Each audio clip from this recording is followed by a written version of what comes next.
This is the SANAT KUMARA.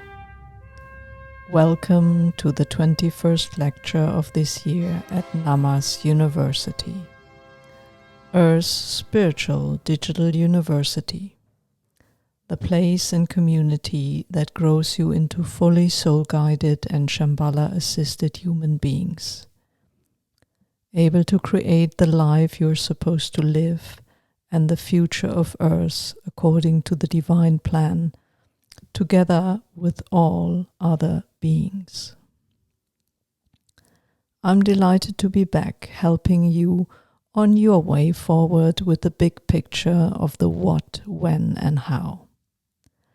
My thanks to Master Teachers Mother Mary, Lord Maitreya, Joshua, and Saint Germain, focusing on individual aspects of your personal growth. I will be guiding you again during the next 2 months. Today, I will inform you where we stand, what has happened recently that altered the course of Earth for good, and what it means for the way we work and for your spiritual growth.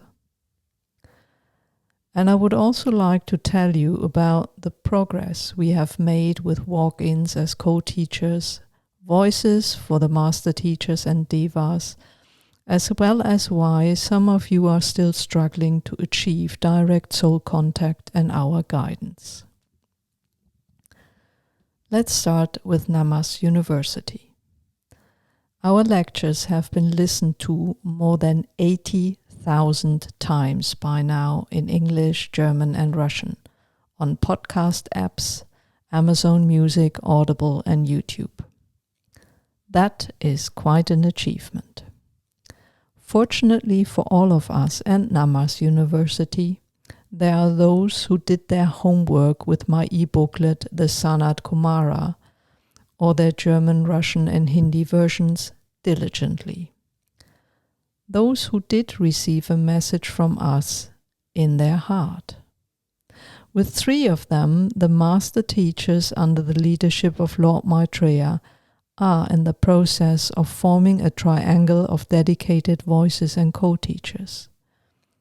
Joining Katarina, you know already, are 2 gentlemen, one from India and one from Latvia. As of 2024, the master teachers will have their own podcast lectures at NAMAS University. The 3 people I just mentioned will take this on in English, Hindi, Russian, and German. In addition, Lord Maitreya will write a book through one of the gentlemen shortly. Why not me, you may ask? Why didn't I hear from you or the master teachers? If those of you who ask this question are honest with themselves, most will have to admit that they were sloppy with their homework. You can't think yourself to your soul. Connecting is an alchemistic process, requiring faith and dedication, wholehearted intention with no reservations. The younger students amongst you are eager to prove themselves, eager to run before they can even stand up and walk. You cause harm when you want to contribute and play your part, but your head and ego are still guiding you instead of your soul and us. Not doing your homework properly and expecting miracles isn't working. First stand, be guided by your soul. Hear her in your heart, hear us in your heart. Then we give you assignments which will teach you to walk. In this phase, you will be guided and mentored.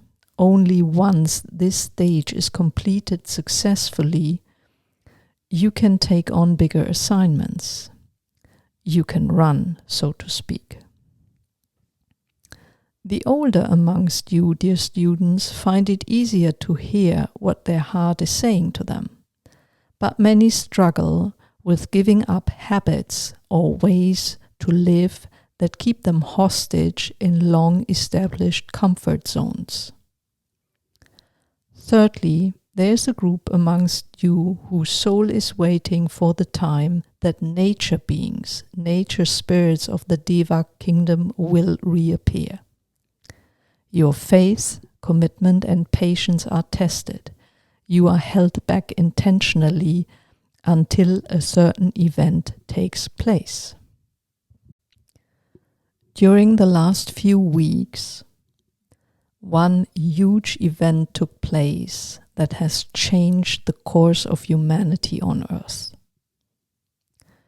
You could have figured out that something extraordinary was going on when Master Teacher Joshua talked about your body Deva in his most recent lecture.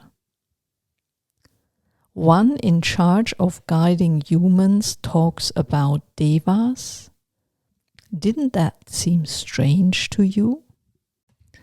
It did not seem strange to him. He and all of us were delighted that the Deva of Humanity reappeared, was reborn and reconnected with the body Devas of all human beings. If you have never heard of the Deva of Humanity, that's common. She disappeared at the fall of Atlantis, and since then humans lived a half alive, half dead life. Humans and Devas are intended to evolve together.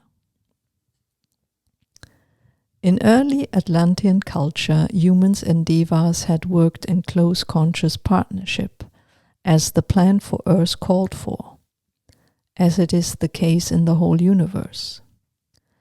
At some point, however, Earth humans started to feel superior to the Devas. They began to experiment to improve themselves and move forward faster. In that process, humans gained access to words of power and control over Devas. As a protective measure, a rare step was taken. Some Devas had additional chakras activated to protect them from human use of words of power. This group of Devas formed the Elven Kingdom, and so Earth became the only planet in the entire universe that had an Elven Kingdom.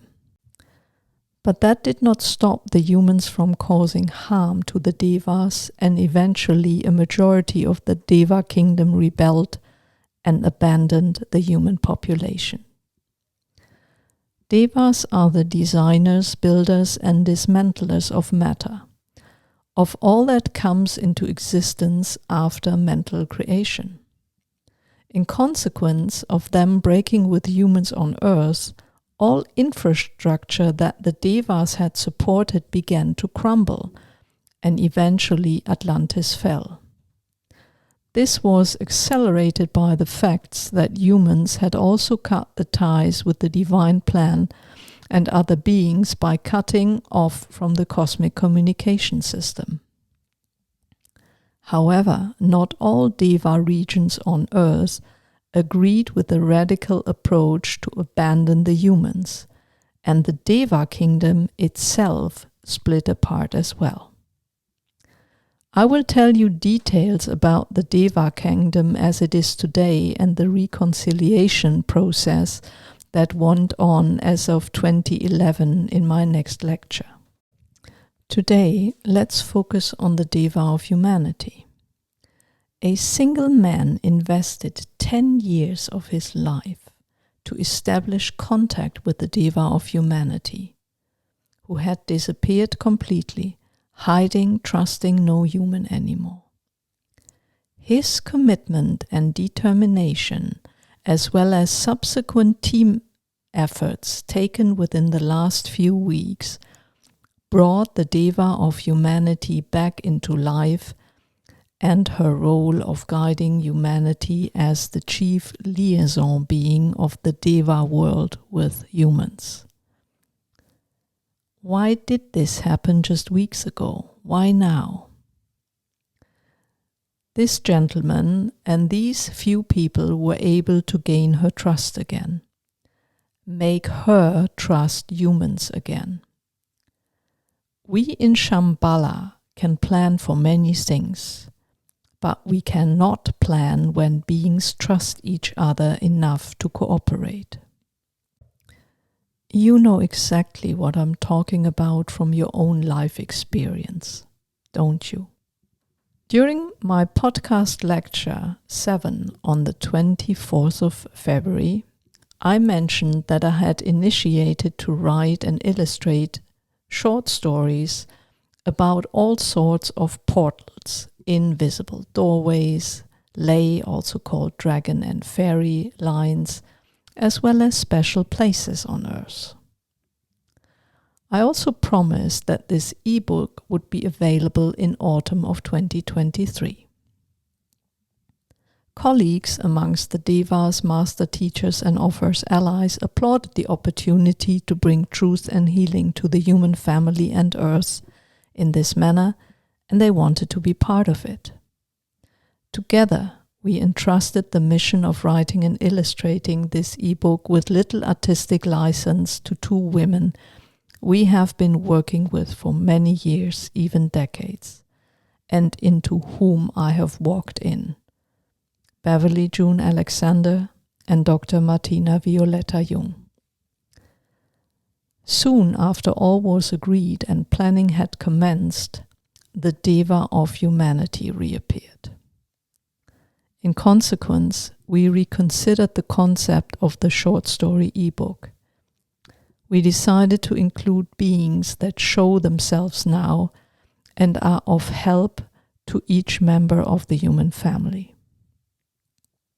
We also concluded that more short stories will be needed to report on actual events in detail short term. The Chronicles of SANAT KUMARA and a new novel series about the Deva kingdom, which was planned for already, are not suitable for this short-term detailed reporting.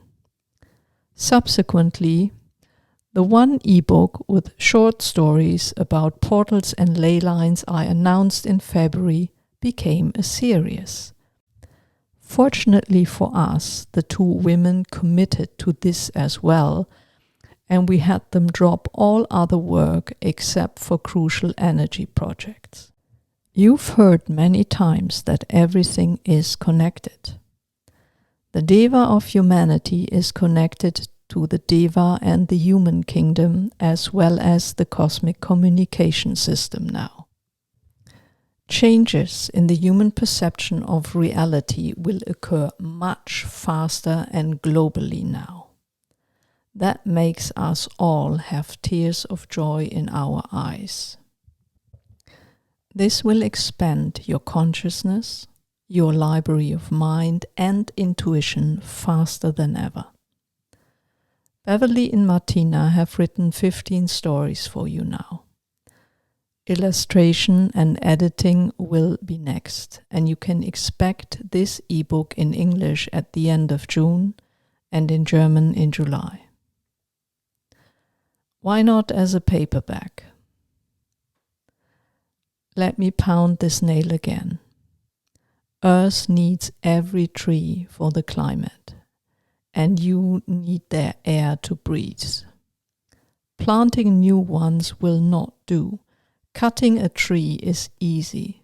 For it to grow back to the same size and ability to stabilize the climate, it takes at least 30 years.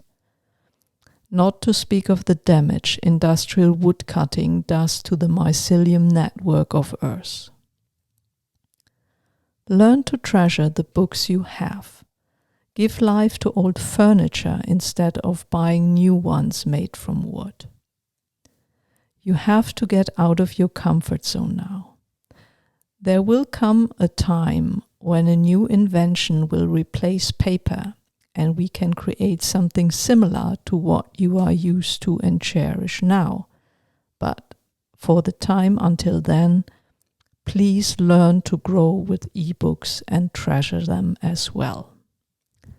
Finally, as other work had to be dropped, The website of NAMAS University will be delayed a little, as is the publication date of Volume 3 of the Chronicles of SANAT KUMARA. I'm convinced that reading Volume 1 of the new short story series ebook with its color illustrations will make up for it.